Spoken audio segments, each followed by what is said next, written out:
மக்களே வணக்கம், வெல்கம். இது கோல் குவிஸ் ஸ்போர்ட்ஸ். நான் உங்கள் டிஎன்ஆர். சென்னையினோட ஐஎஸ்எல் சீசன் முடிஞ்சு போச்சு.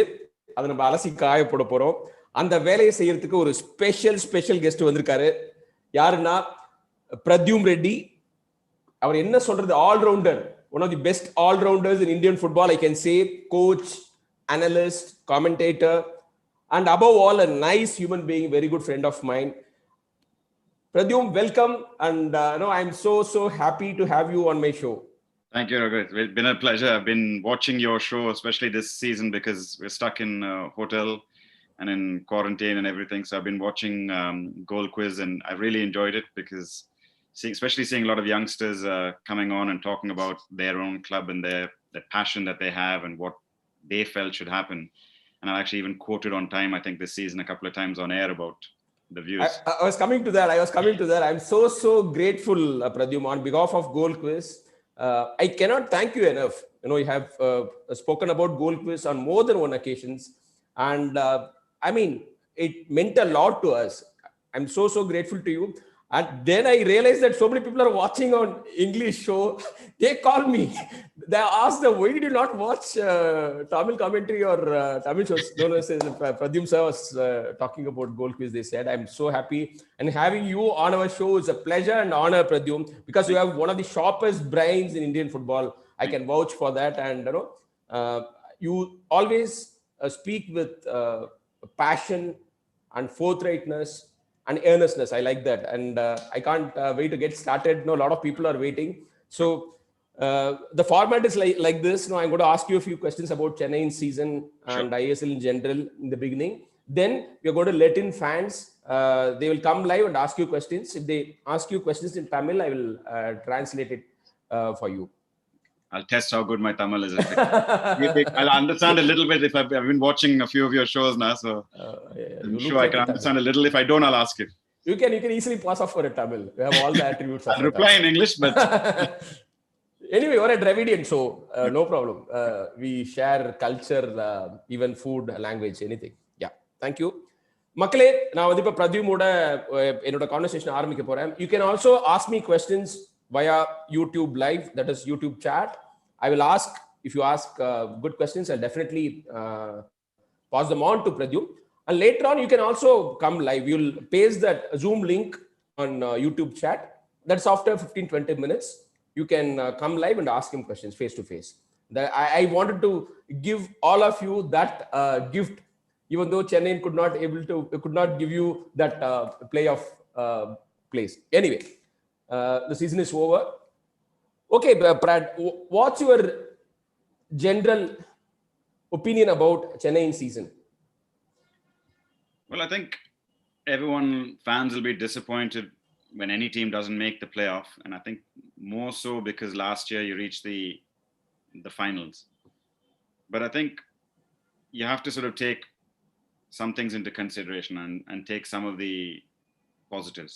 I think last year, maybe some people will say Chennaiyins overachieved. It was a dream season. Everything went right after Owen Coyle took over. And when that happens, you look at the players and you lose some of the players. But whenever a team loses the players, I always think, like obviously Valskis left, he scored the most goals. He went to a rival team, so that's a loss. And it's very difficult to replace. But then when you lose some of the other players, whether it was Fitilescu, Shembri, the centre-back who was there, and Goyan was there. Goyan and Masi Saigani. Saigani. If other clubs don't select those players, then in a way, you're right for letting them go because nobody else in the league valued them enough to take them. And they've moved on, which happens in football clubs. And obviously retain the good ones like Criviaro and Elisabia. So I think one is always you look at the recruitment. Did the players coming in, were they better than last season? I think in any football club, you need a strong defense and strong attack. That's especially in the ISL. If you have those two things, you'll get far in the ISL. I think defensively, Vishal's done well the last couple of seasons, but the club, sometimes you have to upgrade when you're doing well. So if you signed another keeper to give competition to Vishal, then he probably will make less mistakes because he's nervous. If I make a mistake, somebody takes it. That's an excellent point, Brad. That's an excellent point, really. If your backup goalkeeper is also your last year's goalkeeping coach, it's Karanjit, it's almost like a conflict of interest, because am I doing badly because my coach is not improving me? Now, if I lose my spot, he comes in. Does he want to come in? Or does he want you to get better? So I think that's a mistake in the goalkeeping department that was not rectified. Then I think, if you, again, step by step, if we build from the back, defensively, I think the left back department was fine. There was cover and Jerry was unavailable. Lucian Goyen improved towards the end of last season. And then I don't think, to an extent, Enes Sipovic has lived up to the expectations. Elisabi obviously has continued to be consistent.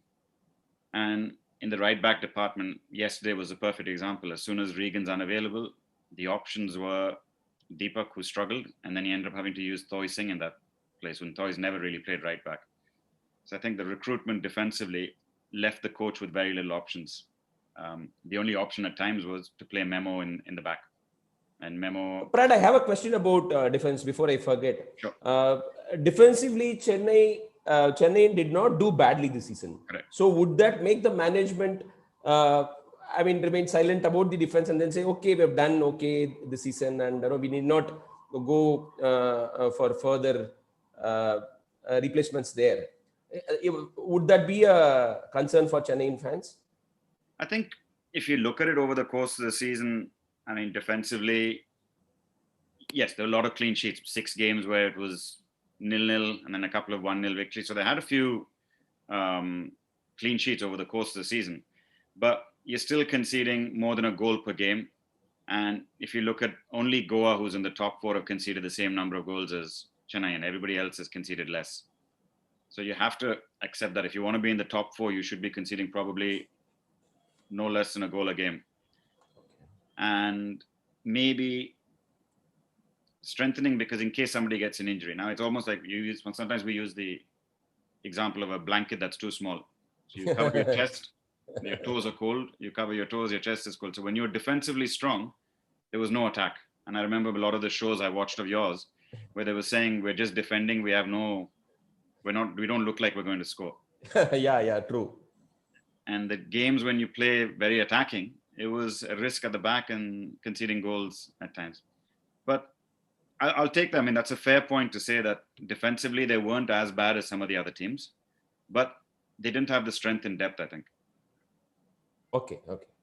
And may I add, FC Goa scored so many goals. They are number 1 in the goals scored, so they can afford to let in a few goals as well at the back. And that's always been sort of, you can say, Goa's philosophy. They don't worry about, especially in the last 4 years, Goa's been, we'll score more than the opponent. Absolutely, yeah. Whereas if you look at Chennai's DNA in a way, when they won it under John Gregory, they were tight defensively and they would win games just 1-0 here and there, 1-0. Defense was always very, very strong. Brad, you touched upon an important point. Do you think this Chennai team should have had Gregory's ISL Season 4 game plan as the blueprint? Because it worked collectively, the whole team. It didn't have superstars. Yeah. Perhaps this team should have followed that team, right? It's tough to say. I think they did have, it's not fair to say they didn't have superstars. I think the Portuguese defender at the back, he was a leader. It was inspirational, the whole unit. I think Calderon was also very inspiring. And there was a unique season because it was a team that played with a foreign right back and you had a foreign winger as well, which most teams didn't have. So it was almost, that's what Chennaiins were almost, they were always a surprise package. They would do things differently from other teams in terms of their recruitment. And even this year, they went different in terms of their recruitment. And I think it's ifs and buts. If Criviaro was available all season, would we be having this conversation now or maybe in a week's time? Right. And I think any team who misses their best player, if you take Roy Krishna out of ATK, would they be where they are? If you take Angulo out. So I think every team, you need a little bit of luck in a short season. And to lose Criviaro for that long, as well as Thapa, I think that really compromised the strength of the midfield. And obviously Lanza was a gamble and it didn't really pay off. Prat, you were talking about having a backup, a challenger for Vishal K. Would that have applied to Rafael Crivellaro as well? Because no, I thought before the season we had a session which we discussed that no, he should have one competitor would be pushing him. Yeah. Because last season towards the end he tapered off. He could not perform to the best of his abilities, Crivellaro. So was that an issue? No, maybe Chennai should have had a younger maybe. Playmaker to push Rafa? See, I think it's difficult to have a backup in terms of a foreign player there because you don't need to have the same. In case he has a good season, then that player's a waste and you've wasted one spot. So maybe an Indian playmaker. So Indian playmakers are very few. And at the start of the season, we saw him experimenting with a little bit of a diamond in midfield, and he played Isma as well as Jakob Silvestre. When everybody was available, he could afford to play Tapa in that role as well at times, with Memo sitting as a defensive player alongside Deepak Tangri. But I think once both of those players got injured, the plans went out of the window. And maybe if he had tried using Edwin in midfield a little bit earlier. Absolutely. I was coming to that, and I'm glad that you brought it up. When Tapa and Rafa got injured, automatically Edwin should have been the natural choice in that place, right? In that position, Brad, because many fans have been asking me the same question. So I wanted to pass it on to you. Yeah. Obviously, we don't know what happens every day in training. We don't know what the conversations between the internal coaching staff conversations are. But from what we've seen last season, Edwin certainly can play that role. Because last season he played a lot of games at right back. He can obviously play right midfield. So sometimes if you're a jack of all trades, it almost becomes your weakness because then the coaches don't play you where probably your favorite position is. I think Edwin would be happiest playing in center midfield as that attacking midfielder. But sometimes if you've seen a player growing up in the Chennai League and I-League, or longer leagues where you've seen them for 20, 30 times, you know a bit more about the player. When you've seen them only once or twice in that position, because not many friendlies as well in this strange pandemic season, if the player makes a mistake in one of those positions, like in attacking midfield, and he makes a mistake in one game and it costs you a goal, the mindset of a coach sometimes is, he can't play this position. Let me put him somewhere else, or let me play with a Tangri or a German Preet or somebody else. So you revert back to what is the default option or the safe option. And maybe that's what cost him in a way. Even if he makes a mistake, if he persisted with Edwin and said, doesn't matter, he made a mistake, like how he's persisted with Vishal after mistakes. If he persisted with Edwin, maybe would have got more out of him. But also Edwin has to step up. He also has to start providing more assists. It's easy to blame the coach, but if you look at the numbers at the end of the season, how many assists, how many goals from Edwin? Yeah, but this season he has provided 2 assists, whereas Tapa and even Lanza failed to provide even 1 assist. In yesterday's match, he gave the assist to Fatullo, Edwin, which was a brilliant pass. And do you think the coach ultimately ended up in raking his confidence, Thangri's confidence as well, because he started him as a defensive midfielder and then later on used to send him on for Tapa or more creative players. Then he lost his identity a bit towards midway through the season. That was my feeling. What do you think, Brad? Yeah, I think sometimes coaches can get caught in this mindset sometimes that I want to develop Indian players. I want to improve Indian youth. So you see one player and you think, oh, this kid has potential, maybe Tangri. I remember Deepak Tangri as a centre-back playing for Mohun Bagan's under-18 team in the IFA Shield when we played against them when I was at Pune. And he was a very good defender, and then Floyd Pinto converted him to playing into a defensive midfielder in the Arrows because he was making some mistakes at the back. So that's positions which he's comfortable with. I think if he had stuck to those positions, sometimes when you're developing young players, you maybe give them 2 positions in a season and ask them to master those. Trying to get him to play maybe 3, he's ended up playing, I think, 4 positions this season, is a bit too much in a 20-game season for a young boy. So I agree with you. Yeah, I think maybe that's confused him and spoiled his game to a little bit as well. A lack of proper definition for each player and his role in the team. Yeah. Instead of, as you rightly pointed out, sending Edwin on for Tapa would have been the natural choice. Natural choice, yeah. Especially after Edwin's season in ISL 6, right? He was confident. He knew what he was getting into, right? Yes. See, I think if you keep everybody and you say everybody has one replacement. So if Tangri is not playing well in that position, maybe German plays, or if Memo's not available, Danpal plays. So if Tapa wasn't available, Edwin plays. Then it's easy for the coach as well in short season. Then you're asking players to understand one or two simple roles. And I think if you look at it that way, the squad is balanced. Okay. Then you can say Changte is not available. Maybe Toy can come on that side. And on the other side, obviously, Fatula's there. Okay. So. Prad, do you think Chennai had a squad to reach the playoff? If everybody was fit throughout the season, they're not far off. Because you look at the spine, if you look at the starting 11, I think the back four, and then in front of them, if you have a Tapa as well as Edwin, maybe, and Criviaro, as well as Jakob Silvestre, and then Changte on one side, you've got enough quality in there. So even if you play Memo there to give you a little bit of protection, I think Edwin can play on the right side of the midfield as well.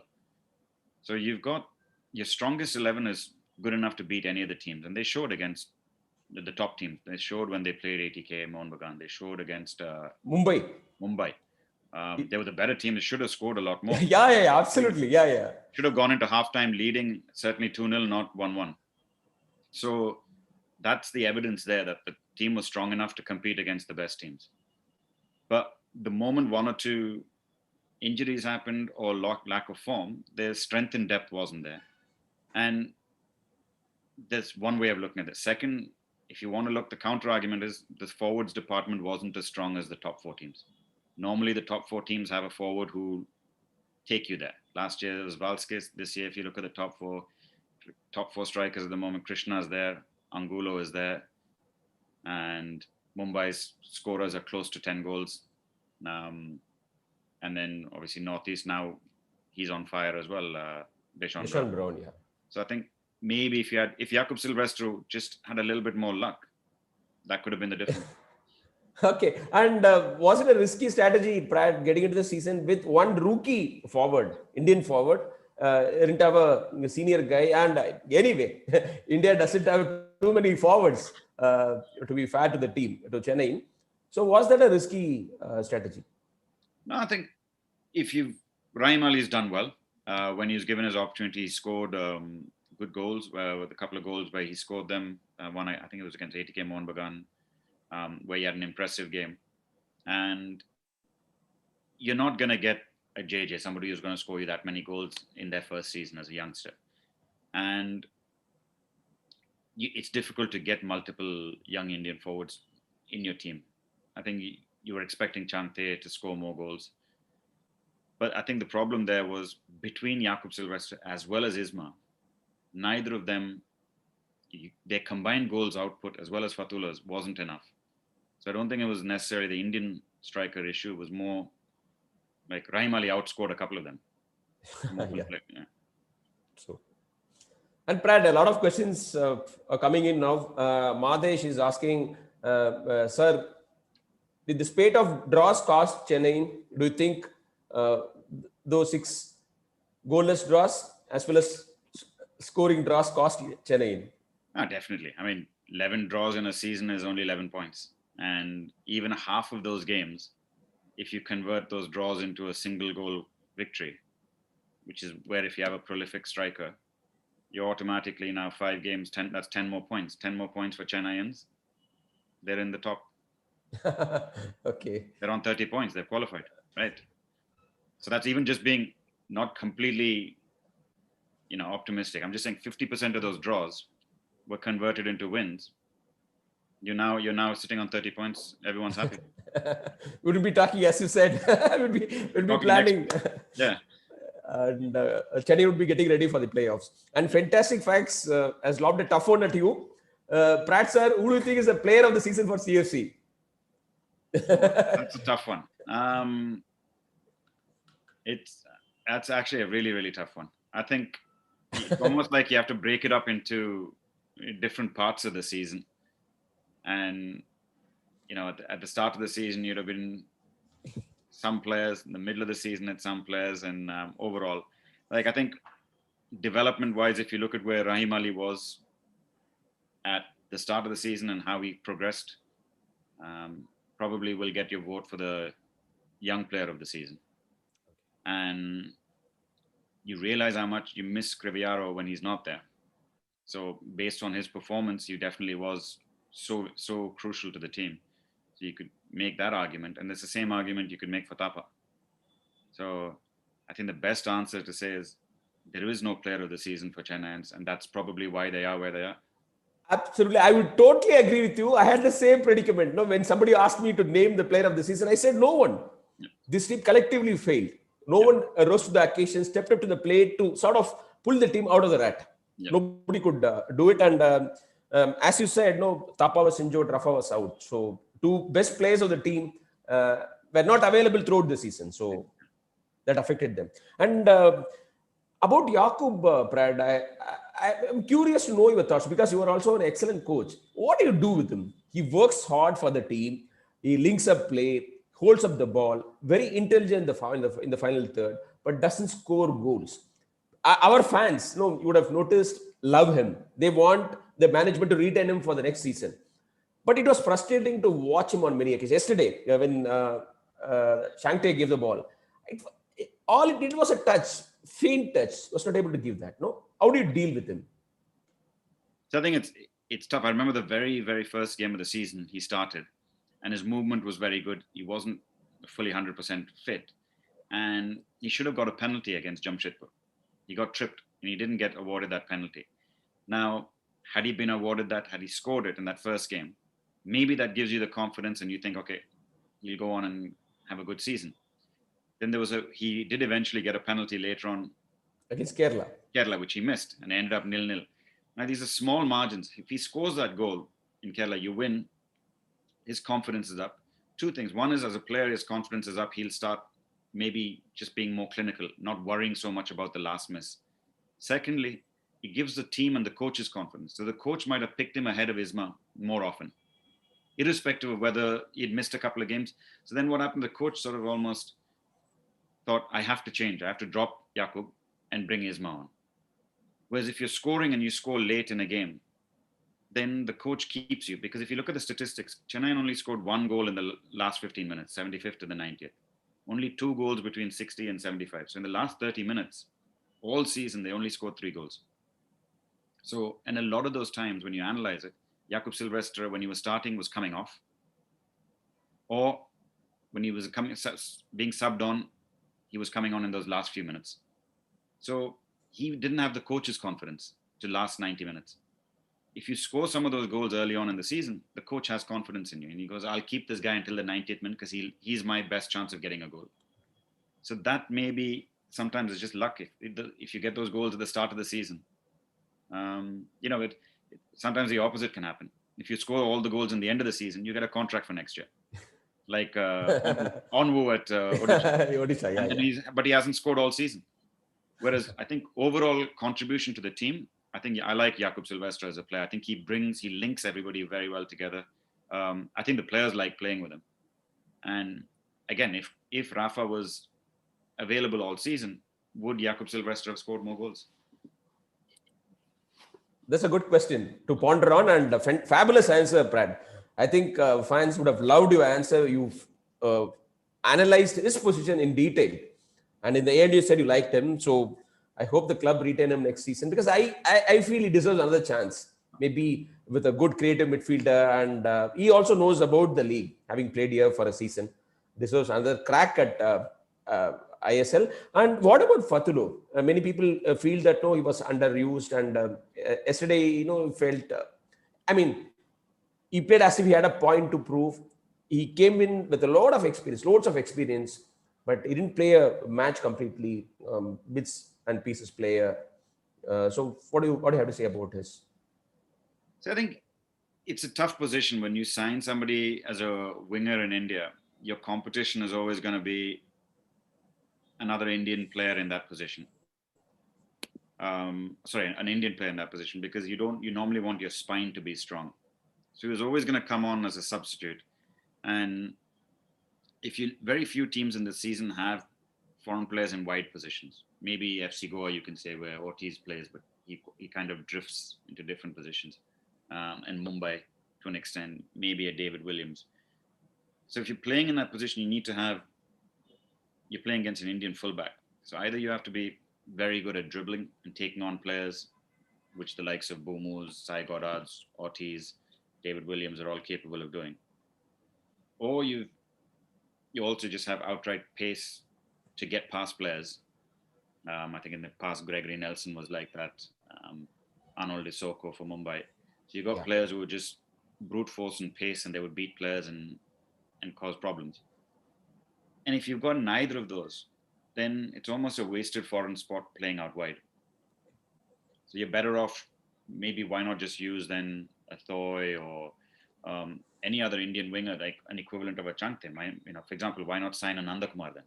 You have a local lad who can do a very similar role. And it's not like Fatula's crosses were significantly better than an Indian player. And when he did get those opportunities, I remember early on in the season, he got chances to score. He'd almost take the safety option, just try and side foot volley it, take an extra touch. He wasn't adding something a little bit extra that you want from your foreign players. Prad, could he have been deployed more centrally, because he was always used on the wings? When Rafa and Tapa got injured, could the coach have used him in a central position in the midfield? That's what a lot of people, I remember on your show, were suggesting. Why can't he play as a second striker behind the striker? I'm not sure what in training, obviously, it's easy for us to sit here and guess, but we haven't seen him in training and what he can do. And then the coaches know better in terms of where he can play, where does he suit the best. So I don't know if he could have played there. Okay, yeah. Sorry. You were about to say something. No, I said so. Until you've actually seen him playing in that position, it's difficult to know whether we know him as a winger, and then that's where he was played. So we can judge him mainly on that position. And I think even for his national team, he's played primarily as a winger, as far as I know. Okay.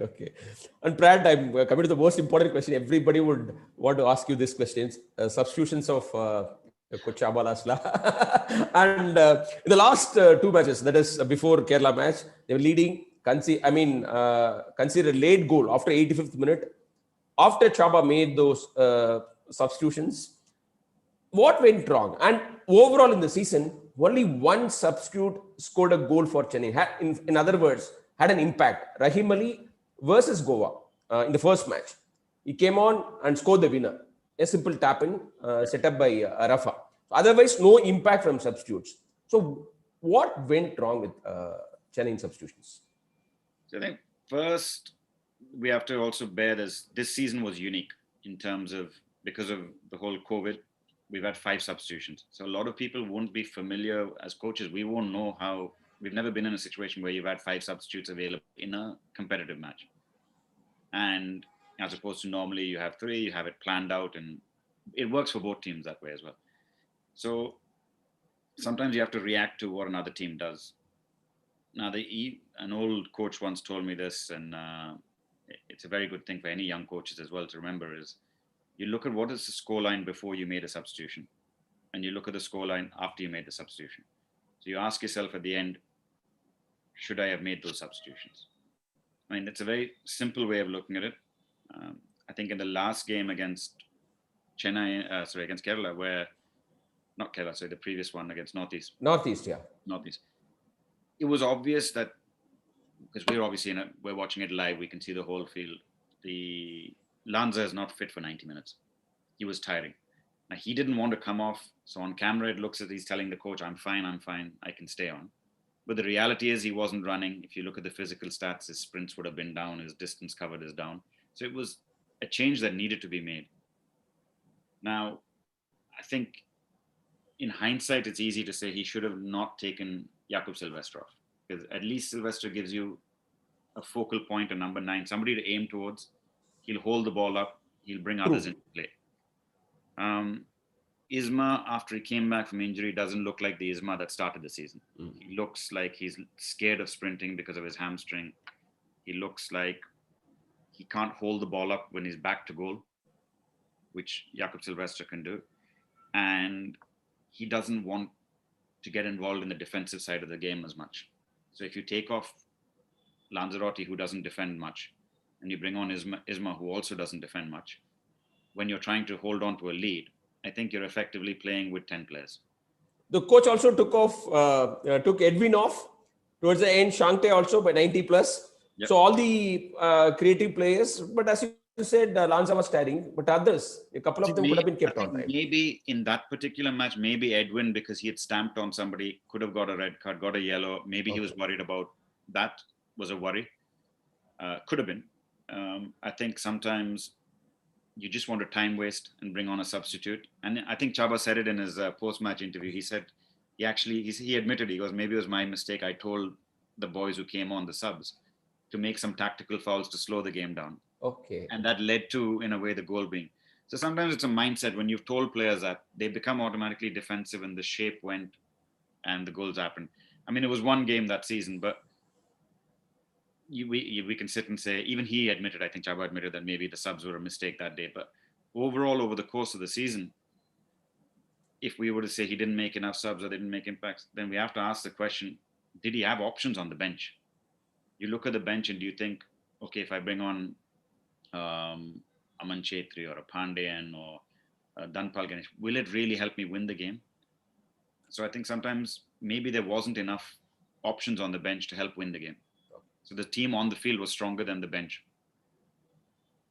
Prad, one more question from my side. Then we will bring in fans because so many people are waiting and they're eager to pose a question to you. So that is the highlight of this session, Prad versus fans. So I'm looking forward to that. This question is 108 corners, 1 goal. The 2 was an Olympic goal. So there was no teamwork. It went directly in. And what is the purpose of having a set piece? Because you work as a team. You kick the ball, someone cushions it, and someone else scores it. Taps the ball in. So much involved, but Chennai never got it right, even in free kicks. There was no headed goal in the entire season, Brad. Out of 17, none of them was a headed goal. A fan pointed out to me while I was doing commentary yesterday, I think very few balls were on target, headed balls were on target the entire season, in 20 matches. So was Shabbat fault? Not working enough, not doing enough in practice with respect to set pieces? I didn't even realize it was that bad, their numbers. I know they conceded terrible numbers, really. And I think what makes it even worse is they conceded the highest number of goals from corner kicks in the league. 5. 5, yeah. So normally when you look at your statistics of corners, set pieces, you want to score more than you concede, obviously. But one thing everyone has to understand, it's been a very funny season this year because of this pandemic. Normally, you'd say 30-35% goals from set pieces is normal in world football. This year, some of the teams have 50-60%. And funnily, Mumbai City at one point had 62% of their goals from set pieces. So even the teams which are known for their fluid passing, etc., have started to realize that set pieces are very important. So definitely set pieces would have helped Chennaiyins progress a little bit further in the season, especially in those tight games that were 0-0. Maybe I mentioned it yesterday on commentary at times when you've got some of these bigger players, like I think the likes of Enes, they didn't attack the ball. They were just standing there hoping the ball would come to them. And yes, maybe they could have utilized some more variations. A lot of the other teams have a long throw-in. That's something that Chennai is one of the few teams that didn't. And it's a concern because you can't score just 1 goal from a corner kick all season. Okay. So all season. So I think there's definitely something that was room for improvement. But we don't know, because if it was last year, we would have gone to see some of the training sessions in Chennai. Yeah. This year, no one has access to training. but you would have expected them, because you're stuck in one place and you're not traveling, you have more time to train on set pieces. Okay. So I wonder, we'll have to ask the players that whether they worked on it and it just didn't come off. But we didn't see too many variations. Yeah, I'm glad that you mentioned Mumbai City. Even when they are still playing. So when they take free kicks from the halfway mark, they were doing something. Against Chennai, they scored off a free kick from almost the halfway line. Yes, and a corner kick. Just before halftime was a corner kick. Corner kick, yeah. And in Santana, yeah. Santana, yeah. Was the zonal marking a mistake, Brad? Because in the early stages, Chennai were not going for man marking. And many fans would have discussed that on our shows. But zonal marking, is that effective? See, whichever system you do, you have to do it properly. If you're going to go zonal, everyone has to understand how to do zonal defending properly. Sometimes if it's new to some players, they may not understand it. They may not be comfortable with it. The goalkeeper may not be comfortable with it. And statistically, I remember on a coaching course, we discussed this. Statistically, zonal marking is more effective than man-to-man. Okay. But at some of that league, that's why some of the top clubs still do it. Otherwise, why would top European clubs do zonal defending if it is not a good way of doing it defending? Okay. And especially with VAR and everything abroad, man-to-man marking has problems because of the pulling and penalties being awarded. Okay. So, but if you choose to do man-to-man, again, you have to make sure you match up properly. If there's no point having, let's say, Edwin marking Steven Eze, if you're playing Jamshedpur, you have to get the matchups correct. And that sometimes is a skill of the coach, assistant coach, whoever it is. As soon as the team lineups come, you put it in the dressing room, you go back and you number. You've done your homework, you know which players go up for the corners, and you assign your best players accordingly who's going to mark them. You would say Enes Sipovic would mark Steven Eze because that's a natural one. Peter Hartley will come up. So in the first game of the season, you have to know that when you're playing Jamshedpur. Okay, who's going to mark Peter Hartley? Is it going to be Jakub Silvestre? Then who else will come up? So those are little things that in a short season, it can be. So whichever way you choose, you have to master it. Very insightful, Prad. Very, very interesting. Your points about zonal marking is fabulous. And on many occasions, Chennai play like Arsenal, not bothering about set pieces at either ends. Score only open play goals. Anyway, our fans have started joining the session. We got a first fan. Hi. உங்களை introduce பண்ணீங்க பேர் ஊர் மட்டும் சொல்லிட்டு you can ask question either in English or in Tamil. Simple வச்சுங்க. Please don't make statements because we have to respect Prad's time. He's here despite his busy schedule, so we have to respect that. Yes, Kanna, please go ahead. Hi, sir. I am Jitender. Can you hear me? Yes, Jitender. Yeah. I am Jitender. I am from Mudmalpet. Sir, my question is, Chennai's FC's in 60, you know already, Chennaiins are only performing in even seasons, not in odd seasons. Is this because costly coaches, costly players, they are searching for local talents is not available? Prad is asking on alternate season they are actually going down.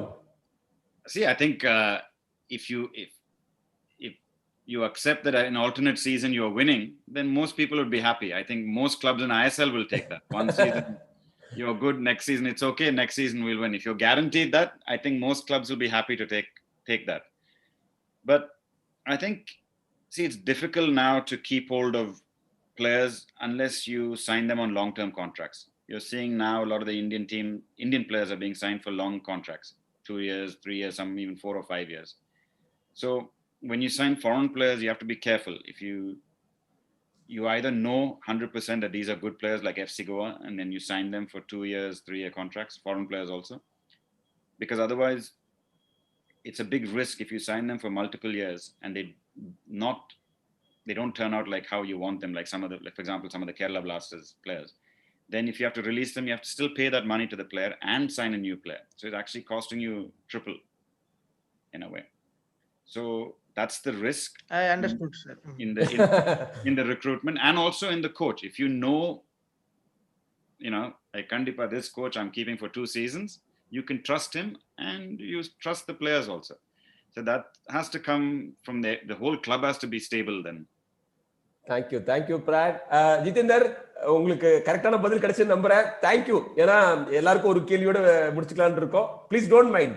ஏன்னா வந்து டெக்ஸஸ்ல இருந்து ஒருத்தர் வந்திருக்காரு. டெக்ஸஸ்ல power இல்ல, ஏகப்பட்ட பிரச்சனை. Dallas டெக்ஸஸ்ல இருந்து we have got a fan. Prad is Prasanna. Yes, Prasanna, please go ahead. How is the situation now? Is it normal?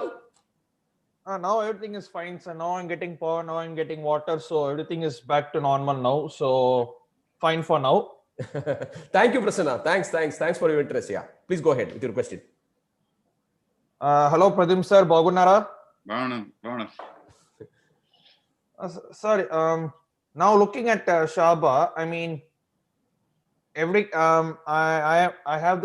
generally have this thought of like every coach need at least 1.5 to 2 seasons to stamp their authority on teams. But you genuinely need to see progress. In Shaba, I have seen some genuine progress, at least in the defense, because compared to last season, we conceded only 3 goals extra, I think, despite playing 2 games more. But in attacking, we've scored around just half the goals. Yes. And some strange substitutions. I mean, one game I remember he put Dhanpal Ganesh as striker, which I was seeing and I was like, oh, what really? And even like bringing on the likes of Abhijit Sarkar for just a 90 seconds or probably a 1 minute, and sometimes even like they would say the classic term in England, like square pegs around holes, playing players not in the normal positions.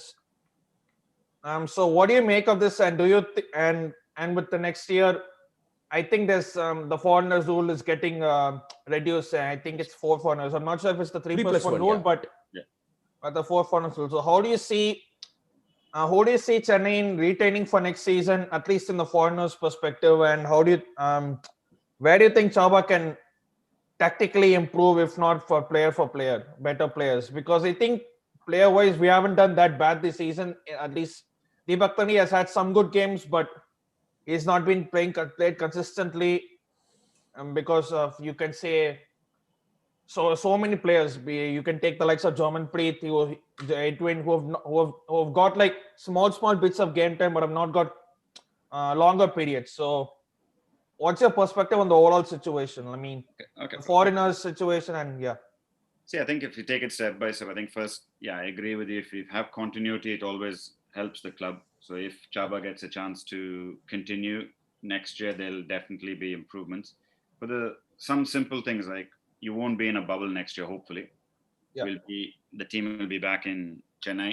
So then when you have time between matches, you can take, let's say, Abhijit Sarkar, who only played in the 92nd minute for that game.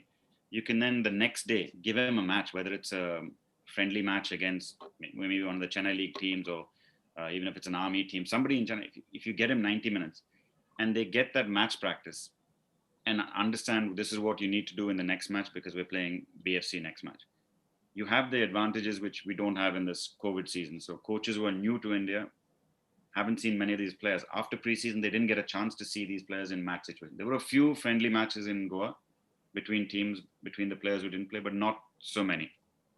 Especially because I think Chennaiyins' schedule was such that every team got a big break in the season. Chennai's big break came at the end of the season, which is now. Yeah. They finished before everybody. So they didn't get a break in the middle. So those are some of the external factors that affected them. I think if, like we mentioned earlier, and I agree with you about square pegs, round holes, if you can set aside and say, okay, Deepak Tangri, we're going to accept he can play as a central defender and a defensive midfielder. These are the 2 positions we'll try him out in the season. If we have a deficiency in some other position, let's focus on whether it's Edwin in that position or whether it's Rahim Ali in that position. So Rahim will play on the right or he'll play as a number 9. So then if we focus that way from the start of the season, I think it's easier for the players. They have clarity. It's easier for the teammates because they know. Because sometimes it's psychology as well. If I'm a number 9 and I'm on the bench and a defensive midfielder is going up in that position, I understand the tactics. Maybe that day was just let's go long, Dhanpal will win a flick on and then we'll try and score. It happens in, sometimes you'll see defenders themselves going up towards the end of a game. to try and do it. So that could be a tactical decision. But just generally from the psychology, players will also feel, sometimes you feel disappointed. Why is he playing in my position? Does the coach not believe in me? So I think that sometimes can help, especially with younger players. So I think if the squad has more depth, so you have, every club in the world would like to have 2 players for every position. And I think if you have that in terms of the recruitment, then it becomes a little bit easier for both the coach and the players, I think. Thank you, Prasanna. Thanks for your question. And I know, fantastic having you. Brad, the next fan is waiting. Yeah, please introduce yourself and go ahead with your question. Yeah. Yes, sir. Hi, Prad, sir. This is Satya from Chennai. Thank you for coming to our channel and also mentioning us in English commentary, sir, at the first place. Myself, big fan of your voice as well as analysis, sir. My question is that... Who is not? Who is not? Tell me. Yeah, that's right. So my question is, does the habit of CFC management investing players from less known countries backfire this season? Because we have seen players from likes of Tajikistan and Enes also being the first player from his country. Does it has backfired this season? See, I think you have to give credit to the management when it works, like Valskis last season. Yeah, exactly. Or Shembri from Malta. Right? So when we are, if you're willing to, you're geographically strong as well, Brad. Not only football wise, geographically strong as well. Yeah. So I think, yes, it is a gamble, but you have to understand why the clubs make these gambles. What's happened in the last 4 years in ISL, the Spanish market has suddenly become crazy. When we used to be able to get Segunda and Segunda B players from Spain coming to India, and they'd happily come.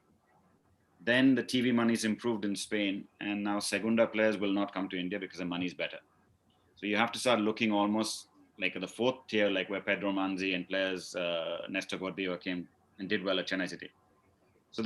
And secondly, now because they know Indian clubs are looking at Spanish players, the agents automatically, a player who's 100,000, they'll quote you 200,000. So the market in some countries has become inflated. And so you have to look for value, and there's no, these players are all good players. They played for their national team. If you look at their stats, they've scored in other leagues. It's not like Chennaiyins are picking up players from Eastern European countries that have only played in Eastern Europe and they've actually played in Western Europe, just like the Spanish players and others. So sometimes it's an adjustment thing as well. A lot of times players from these countries come and settle down quite well in India. They've adapted well to the surroundings, whereas traditionally, if you look at it, English players don't necessarily do well when they come in the ISL. There are obviously good players like Peter Hartley and others who've done very well. But if over the history of the ISL, some of them struggle when they come here, that adjustment factor. So I think they did very well before 1947. That's true. So I think, look, if the club can get players like Valskis and like Shembri last year and was successful, why wouldn't they continue with it? If they'd gone with, let's say, Spanish players this year and they didn't work, then everybody would say, they should have continued with that philosophy. So I think recruitment's always a tough one. Look, a lot of the big clubs also miss it. Maybe the only criticism you could say is, should they have gambled in the January market and gone out and bought somebody? Exactly, sir. They could have gone for someone like Marcelino instead of bringing a new player who has to go through quarantine and already is also a bit old. So it would have been even more difficult for the likes of Lanzarote. I completely agree with you, Satya, because I think the reason I'm saying this, I remember when Odisha played against Chennaiyins, after the match, Marseille was, and I obviously know Marcelino well, I worked with him, he was standing and chatting to Memo. Memo and him go way back from Delhi Dynamo's days to, they know each other very well. And I think they live on the same street in Brazil. That's how they're neighbors. So it would have been very easy for Marseille to adjust to life at Chennai's camp because you've got Elisabia, you've got Memo, and you've got... Enes also speaks a bit of Spanish. And Criviaro's there. And this guy, Isma speaks Portuguese. Portuguese, yeah. Portuguese. He lives in Portugal, yeah. Portugal. So, yes, it definitely could have helped. And maybe he would have been more effective than Lanzarote. Plus, he would have been available immediately rather than those 14 days.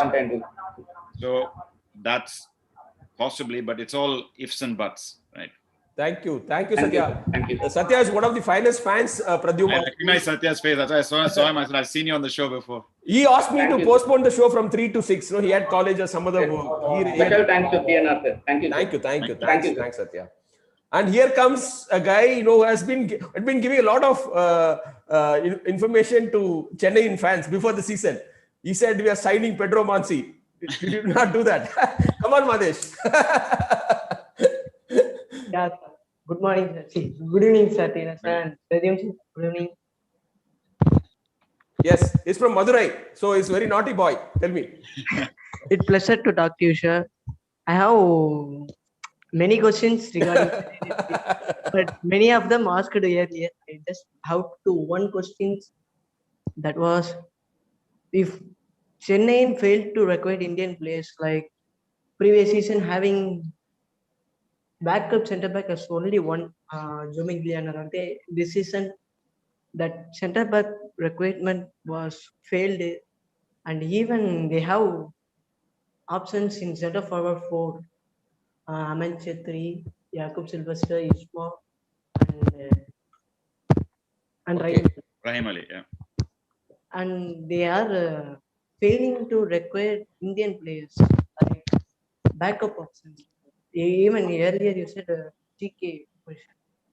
Is that failing to require the players for league which longer for 3 months? Yes, I think you need to have strength in depth in this league. If you look at the successful teams, they have players. If somebody gets injured, it doesn't matter. I mean, nobody is even noticing that one of the best players, happens to also be one of the best players in India, but also from Tamil Nadu, which is Michael Susairaj, is missing for the entire season for 80k more till they're top of the table. And the first game of the season he got injured, but that's how strong their squad is, that they can, even the young player of the year last year, Sumit Rathi, hasn't played for them, and he was a natural left-sided replacement. Instead, Subhashish has been playing. Jayesh Rane doesn't get game time over there. So that shows how strong ATK Mohun Bagan's squad is. So definitely, if you look at the successful teams, you need to have strength in depth, especially in key positions like in the defense. But that said, there are not that many Indian centre backs. So you have to spend a lot of money. I mean, ATK Mohun Bagan have 3 or 4 of them. And you have to spend a lot of money to get those players, and sometimes they're more expensive. Just to give you an example, some of the top Indian centre backs now will cost maybe 1.5 crores they want. You will get 2 foreign centre backs for that price. But if the foreign players, if shorten like 4 to 6, how can they manage to sign the players like having 3 centre back options as foreigners, not having much in attacking option? It costs the most of the match like they even coach preferring Danpon Gale the striker, even not giving game time for Ahmed Chetri, Sarkar for some minutes to play, like Hyderabad giving us it. Akash, yeah. Asma. Youngsters in the team didn't get enough chances. See, that's his question. I think, look, last year, everybody is saying how good Ashish Rai is doing this year, but Ashish Rai played almost every match last year, and Hyderabad finished last. So you have to credit both Ashish Rai for persevering, still coming back, being fit in preseason, being one of the hardest working players, which he always has been. And the club management also to believe that that season has helped him mature as a player. So maybe some of these players who didn't get much playing time this year will benefit from having the coaching they got from Chaba this season. And next season, you might see them as improved players. And maybe I think sometimes with the recruitment, it seems like there's a lot of obviously good players from Tamil Nadu coming through now. If you look at, Romario is doing very well at FC Goa. Until the injury, Susairaj was doing very well at ATK Mohun Bagan. So and Edwin had a good season obviously here, and Nanda was doing well in Odisha last season. So maybe sometimes getting a few more of the local lads who that will also help the team. I think it just gives the team a little bit more of a that local connect, and it helps inspire more players to want to come and play for them, I think. But you will know better than I do. How many top centre backs are there from Tamil Nadu at the moment?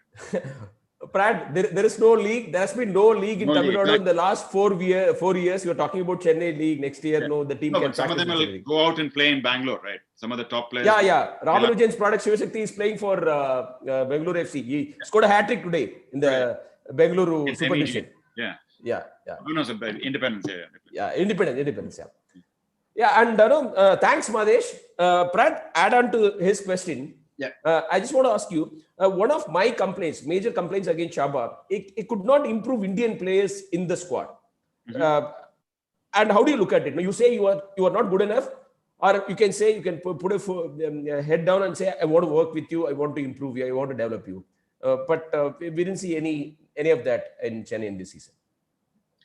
See, I think it's not 100% fair, because I think Rahim Ali improved from what we saw in the I-League. I think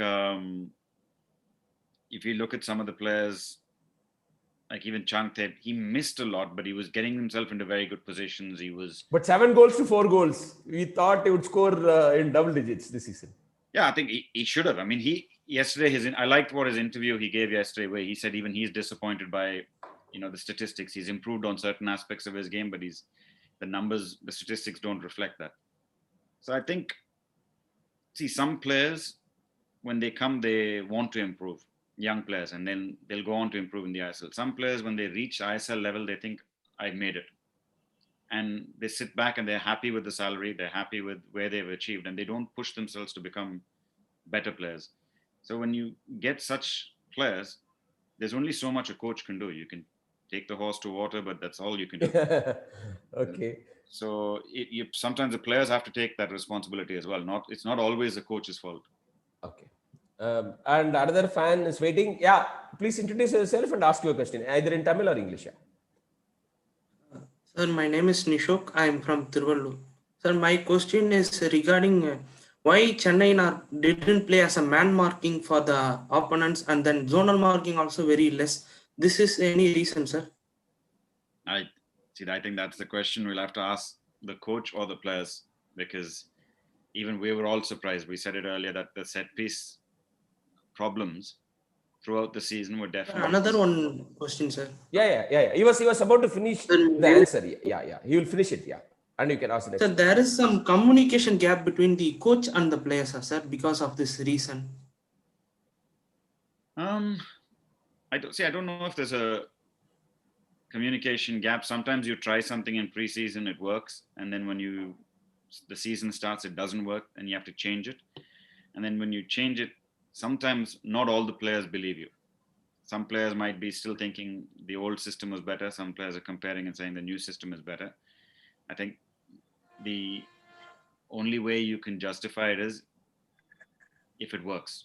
What I mean is, if you end up scoring more goals from set pieces, then the players go, okay, this is working. If you end up conceding less from corners, then they believe it's working. And sometimes everybody's doing the correct thing as a defender, but then the goalkeeper makes a mistake. So then the belief goes, and then fear comes in. If you don't believe when your goalkeeper shouts keeper's ball, he shouts keepers, and you don't think he's going to catch it, or you're nervous that he might drop it, that can become it snowballs. It becomes worse. The players start not believing the keeper will drop it, so confusion happens in the box then. Thank you, Nishok. We have got another fan. Please switch on your video. Yeah, Harry. Yeah. Good evening, sir. I'm Harry, sir. Good evening, Harry. Yes, sir. I have a question. Is that when we won 2 titles, sir? Yes. That time we had first time we had Elano and Pelissari doing the work in the midfield, sir. In the second time we had Francis, Nelson, and Augusto, sir, doing the attacking. They were creating many chances. Like that, I have a question that there was no partner for Rafael Augusto, sir. So I mean, Crivellaro. Yes, sir. Rafael Crivellaro, sir. No, I think that's a very good point. But one thing, in the first season, you were allowed I think 7 foreign players. Yes, sir. In the playing 11, there were changes, sir. And the second time, was it 6 when you won it? Yeah. Yeah, and now it's reduced. So when it's reduced, clubs have to recognize where shall I reduce that foreign player. I think if Chennaiyins had everybody available and you played 2 foreign defenders, Sipovic and Sabia, and you played Memo in defensive position in midfield, so you have a strong triangle at the bottom, then that gives you the freedom to play, let's say, Tapa and Criviaro, and a striker, whether you want to play Isma or Silvestre. And another question, sir. Yeah. When we won the titles, we had Cabra, Vadu stepping up, sir, and second time we had Jerry, sir. This time there was no defenders coming up, sir. New defender. Regan was not that effective in his position. Jerry was good, sir. He was box to box player, sir. I agree. I think the balance was not there maybe with Chennai, because on the left side is very strong with Changte and Jerry, and on the right side maybe not as strong. Yes, sir. So I think definitely I agree with you. Maybe that's the side of the field they should improve. That's why we were talking earlier and saying maybe if they had let's say somebody like a Nanda on the right side, would they? I think Jerry should have. Thank you, Harry. Others are waiting. Sorry. I mean, we have to, respect others also, right? They are waiting in the queue. Yes. Yeah. Go ahead, Sanjay. Yeah. With you. My name is Sanjay Shivaram. I am from Tiruvallur. My major doubt is why they signed Isma, sir. He did not sign him. Isma is not that effective, except his first match.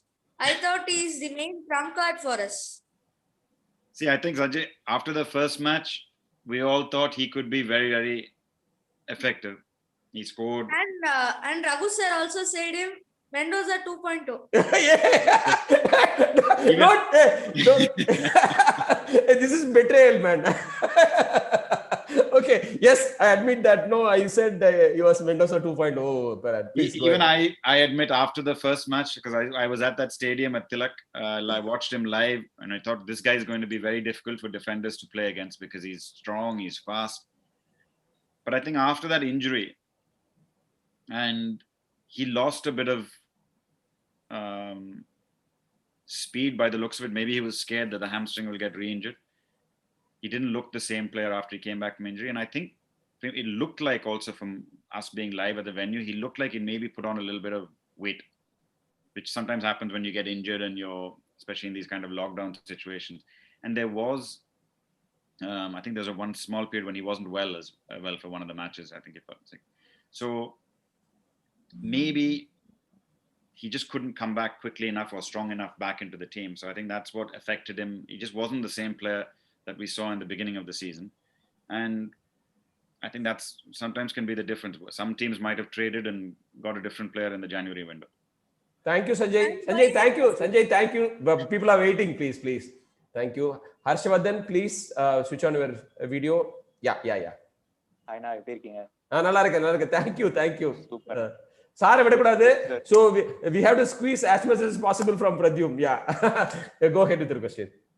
Hello, sir. I just have a simple question. Like, pretty much out of the 20 games that we played, I think at least 18 games we dominated. Tactically. So Shaba was good with his tactics, but somehow we lacked that finishing touch in the final third. I think it is majorly because of the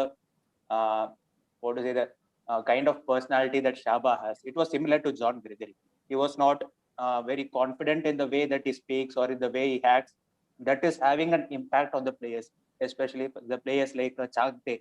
If they are if he's like having a personality like Owen Goyal, who is like strong and confident, then that will transfer into the pitch. That is where we lost, I think. What do you feel?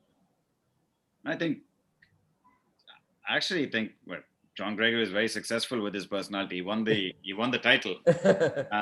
And I think I see every coach has a different personality. I think from a viewer's point of view, everybody on the outside really liked the way Chava Laszlo handled his team. and you have to give him credit. And it's good that you're noticing this as fans, that tactically he got it absolutely correct in 18 out of the 20 games. And that's very impressive over the course of a season. If you can get it right that often, you're talking 90% of the time he's correct. But the players have to deliver. So he's an experienced coach. I think he did his homework very well against opposition coaches and opposition tactics. But sometimes the players just didn't put the ball in the back of the net. And you can't put all the blame of that on the coach. Some of the players have to take responsibility for that. And I think as a coach, if he returns, I think he'll also learn from his mistakes what he can do differently. And you have to understand, see, when you're a foreign person coming into India, and if you haven't worked in India before, you don't understand Indian personalities and players, how you react with the players is very important. If you're strict, see, if it's a normal environment, if we're in Chennai, I'm the coach of the team, we have a bad training session at the ground. I shout at one of the players because he's not working hard, he does something. It's finished on the field, and then you go home. He goes home, I go home. The next day we see each other at training, and then it's a new training session, you start again. When you're in a bubble environment, after the match in the dressing room, if you shouted at a player, or after a training session, you still have to, when you go for breakfast, you see the same face. When you come back for lunch, the same faces are there, all the players. And for tea in the afternoon, and for you can't leave your hotel. So you just go and sit by the pool, the same players are there. So you have to change the way your personality is a little bit it's like suddenly this is your family member now. You're seeing them in the same house. So whatever fight you have with your brother, after about 2 hours, it's okay. You still share the remote control and you get on with it. You don't hold that grudge. So I think this season you have to give a little bit of understanding that personalities might have been different because of the bubble than what their normal personality is. And I think with young players, you have to be nicer than you can destroy a person very easily. But it takes a long time to build them up. And I think he was very good with the players, I think. Thank you, Harsha. And I think Harsha and Prad are on the same page with regard to maybe Chaba. They would like to see him enjoy one season in the ISL outside the bubble, probably. Absolutely. Okay. And Prad, I want to ask you, the fan could not join, so I'm waiting for him. Yeah, is back again. When a forward like Shankte is not able to score, is not able to make the right decision, does the coach still have a job to do with him? Can he at this stage of his career, can he help to improve his game? Yeah, I mean, I heard there was some interview. I'm not sure whether it was Sandeep Menon or somebody who spoke to Chaba, and they said he actually took Rahim Ali and Changte, and he did some extra training session with them on their finishing, with moving targets. He had them turn, hit, strike towards these small goals. So he improved some of their decision making and technique on how they were looking to finish. So again, don't forget, there's a very, very short season. In 3 months, with games coming, 20 games, if you had a full season, maybe it's a lot easier to improve upon these things. I mean, everywhere else in the world, most of these coaches are not used to this kind of an environment. Nobody is. But so in a normal season, maybe he will be able to, because if you look at his record, he's done very well, both developing players individually as well as improving teams. So why would he not be able to do that over here? So I think in a full season, you'll probably see the more benefits of it, because again, to just give an example of how a bubble is different from normal training. If this was in Chennai, you finish training and then the forwards, let's say Changte and Rahim say, coach, can we do some extra training on finishing? Yes, okay, keep the number 3 goalkeeper back. One of the assistant coaches can stay back. We work another half an hour, 45 minutes on finishing. The bus can go back to wherever the players. These boys can jump in an Uber and Ola and go back home afterwards. And the coach. You're in a bubble, yeah, everyone has to leave at the same time in the bus, go back to the hotel. So a lot of those individual training moments is not possible as well. Okay. So, very revealing, Prad. Here comes a guy who's leading the anti-Shaba campaign. He's been bombarding me every day on Insta. Sir, when are they sacking Shaba? Hey, Sanjay, come on, ask your question. Sir, there is some problem with his connection. Yeah. Sanjay, please ask your question. Short and sweet, yeah. The question is, sir, இப்போ நம்ம team players வந்து maximum players யூஸே பண்ணல sir coach. இப்போ player சரியா விளையாடலன்னா replace பண்ணிருக்கலாம் sir. Rabi சாரும் கிபி பண்ண மாதிரி ஏன் பண்ணல சாபா? ஓகே நான் கேட்றேன். If the players are not nice, he has an option to change the coach. Okay sir. இப்போ பிளேயர்ஸ் வந்து சான்ஸ் கிரியேட் பண்ணா மோஸ்ட் சான்ஸ் கிரியேட் பண்ணதுக்கு கோச்சுக்கு நம்ம இது கொடுக்குறோம் சார், கிரெடிட் கொடுக்குறோம் சார். கோல் ரோல் பண்ணனா நம்ம ஏன் பிளேயர்ஸ் மேல பழிய போறோம்? We are why blaming the only players? It's also coach's problem, sir, and the tactics and making defensive decision in 16th minute. Yeah. Sanjay, I think Prad, you got his point. I understood. Yeah, it's difficult. See, when the tactics are correct, if he's spoken about, let's say, we take the example of one of the best teams. He played against Mumbai. They were pressing very well. Criviaro got the chance, played it to inside the box. They were missing chances from inside the box. See, sometimes nowadays there's a big thing called, with statistics and data they're using called XG. See, if you look at the XG, the expected goals, Jakub Silvestre should have scored a lot more goals than he'd scored. The difference was, so he's brought the players to the point where he's given them all the tactics, get him in the box, how to win the ball against a team like Mumbai, how to create. But then when it's got there, either Amrinder's pulled off a very good save, either somebody got a block, or they bad choice in terms of the shot they taken. I think Changte was guilty in that game on a couple of occasions. So what they say normally with all these things, with XG, etc., is it evens out by the end of the season. So if it's a long season, like in Premier League or in Spain, 40 games in a season, the players who keep getting into good scoring positions but keep missing, eventually those goals will come and it evens out. They won't keep missing the whole season. If they're not getting into the good goal scoring positions, that is a problem. That you have to coach as a coach. Then you're saying we're not even creating chances. So if you're creating and not missing technical problems, some of it is technique, some of it is luck. Luck will normally even out over the course of the season. But I think tactically and technically, he got the players in the right position. Now, going back to the same thing like the goalkeeper, if you have competition for places, if Changte is missing and Jakub Silvestre is missing, but the replacement players come in and take the chances, then those players, when they get their chance, they have to work even harder, and they'll work harder in training also. But if you have no competition, then you become complacent, because maybe not complacent, but you don't have to worry that somebody on the bench is going to come and replace you. And the problem then becomes for the coach also. He looks to his bench and says, will he, I know Changte is missing, but is Toy going to score those chances? Probably not. Thank you, Sanjay. Brad, we have come to the last fan. Hi, thanks, Sanjay. Yeah, is the last question? Yes, Thirukarthikeyan, introduce yourself. Please ask the question. Yeah. Good evening, sir. I am Thirukarthikeyan from Tirunelveli. Good evening. Yeah. My question is, Chennaiyin FC's performance this season is due to not signing quality finishers like Valskis or Shembri, who are affordable for them, like small unknown leagues, or Shaba not utilizing the available players correctly. See, I think it's a fair point. I think it's difficult to know the full answer until a little bit later. And why I mean that is, if the same players that they signed this year, for example, let's say if Chennaiyin don't extend contracts of Isma, Jakub Silvestre, etc.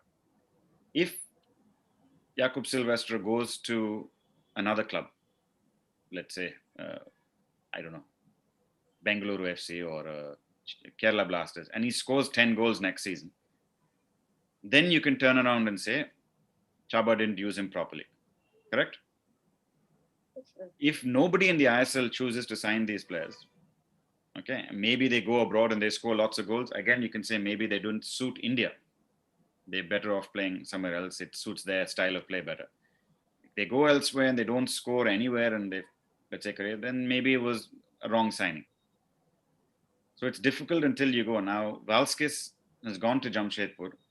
He's not scoring as many goals as he scored at Chennaiyins. So maybe Valskis obviously went because he's getting a better pay package there. So you can ask the question, should Valskis have stayed in Chennai? Would it be better for everybody? It would be better for him. He would be in the playoffs. He might have got another golden boot. Yes, with the chances this team has created, he would have scored, correct? Yes, You think he would? Yes, sir. So it would have been better for. Sometimes change is not necessarily always good. Sometimes sticking with what you have is better. He was missing a player like Rivellaro because no one providing chances. So maybe it's better for him if he had stayed. Better for both. For everybody. Yeah, everyone. Yeah. And had he stayed, we would be talking to Prad next week, not this week. Chennai would still be in the league. Thank you, Thirukarthigeyan. A very nice question. And he takes part in all events, Prad. Yes, I've seen him. He takes part in the quiz, all the discussions. Cricket fan also. So he's an all-rounder like you.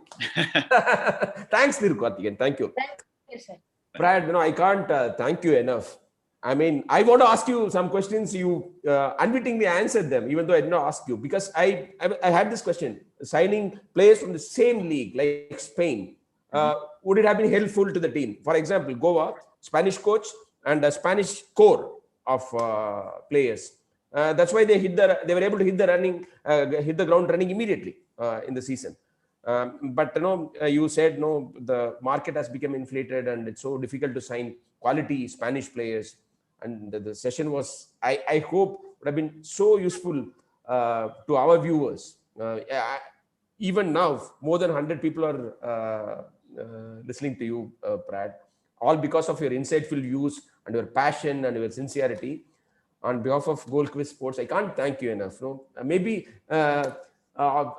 next week, if you have time, we can do another session about the other teams' overall league. I'd be, happy. Sure. If you can give us another 1 hour of your precious time. No, honestly, I think really enjoyed it, and I think, I mean this from like bottom of my heart. I think what you're doing, Raghu, is absolutely important for Indian football to grow. I think I said this to people at Star and other places, Star Sports and other places, that if every team, like Chennaiyins have you having this interaction with their fans, if every club had a TN Raghu, so if there's one in Odisha, one in Bangalore, one in Kerala, etc., like this, doing this kind of interaction with fans before the match, after the match, and especially because you get so many youngsters on your shows, it'll boost the game so much in India. And this is what we need, because fans is what will make football grow in India. And the beauty of your show is you listen to it and it's players not just from Chennai. Even though the club is from Chennai, the fans are from all over, not just the state, all over the world, as we had today from Texas as well.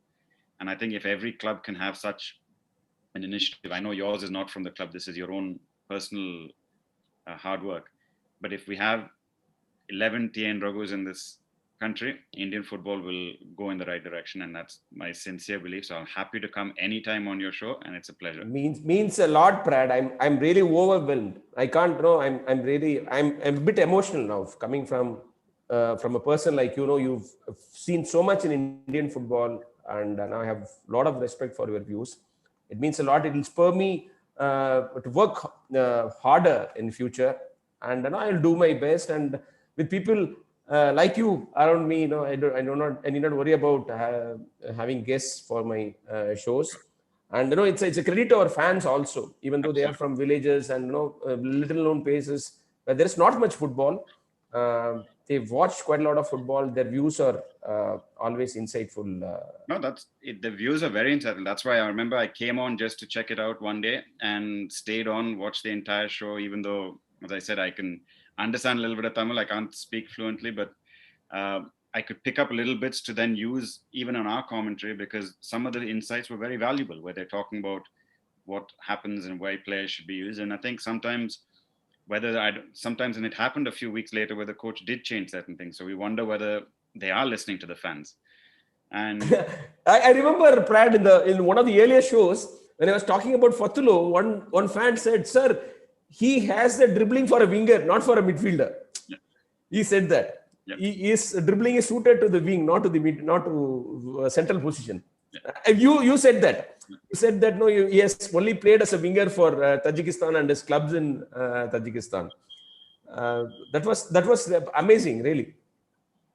So I think that's great. So I think the more next year, hopefully we'll get these fans will be able to come to the stadium, and that'll maybe also help. And maybe that's what the team was also missing. Maybe some of those draws would have turned into victories if they had the support back at the stadium in Chennai. So you never know. 100%, Brad. And I didn't even ask you to know. I did not invite you to watch my shows. You watched our shows on your own, and you gave a shout out to Star Sports viewers about this show. I'll always be grateful to you for that help, Brad. And thanks a lot. And I hope we have not messed up your evening in the bubble. I'll catch the game now. It's just started now. Okay. Thank you. Thanks a lot, Brad. Take care. Love from the entire Goal Quiz Sports team, from each one of us. Thank you very much. Vanakkam. Bye. மக்களே, that was பிரத்யும் Reddy. கலக்கிட்டார். எவ்வளவு நல்லா பேசினா நீங்க பார்த்திருப்பீங்க. எல்லாம் உங்களுக்காக தான், உங்களோட அன்புக்காகவும் உங்களோட ஃபுட்பால் இன்ட்ரெஸ்ட்டுக்காகவும். அவரு டைம் இருந்தா திரும்ப வந்து ஒரு முறை என்டையர் சீசன் மற்ற டீம்ஸோட பெர்ஃபார்மன்ஸ்லாம் பத்தி கூட பேசலாம் அப்படின்னு சொல்லியிருக்காரு. எல்லாத்துக்கும் காரணம் அவரா, நீங்க வந்து பேசினதை பார்த்துட்டு அவரா வந்து முயற்சி எடுத்து, தமிழ் பாதி தான் தெரியும், கொஞ்சம் கொஞ்சம் தான் தெரியும், இருந்தாலும் இவ்வளவு நல்லா பேசுறாங்கன்னு அவரே வந்து சொல்லியிருக்காரு. இவ்வளவு நல்லா பேசுறாங்க ஃபேன்ஸ், சின்ன பசங்களா பேசுறாங்க கோல் க்விஸ் ஸ்போர்ட்ஸ்னு சொல்லியிருந்தாரு. அவருக்கு நம்மளோட நன்றி எப்போதும் இருக்கும். நான் உங்களுக்கு வந்து சொல்றது எல்லாமே என்ன ஒரே விஷயம்தான், என்னோட லவ்வும் நன்றியும் எப்போதும்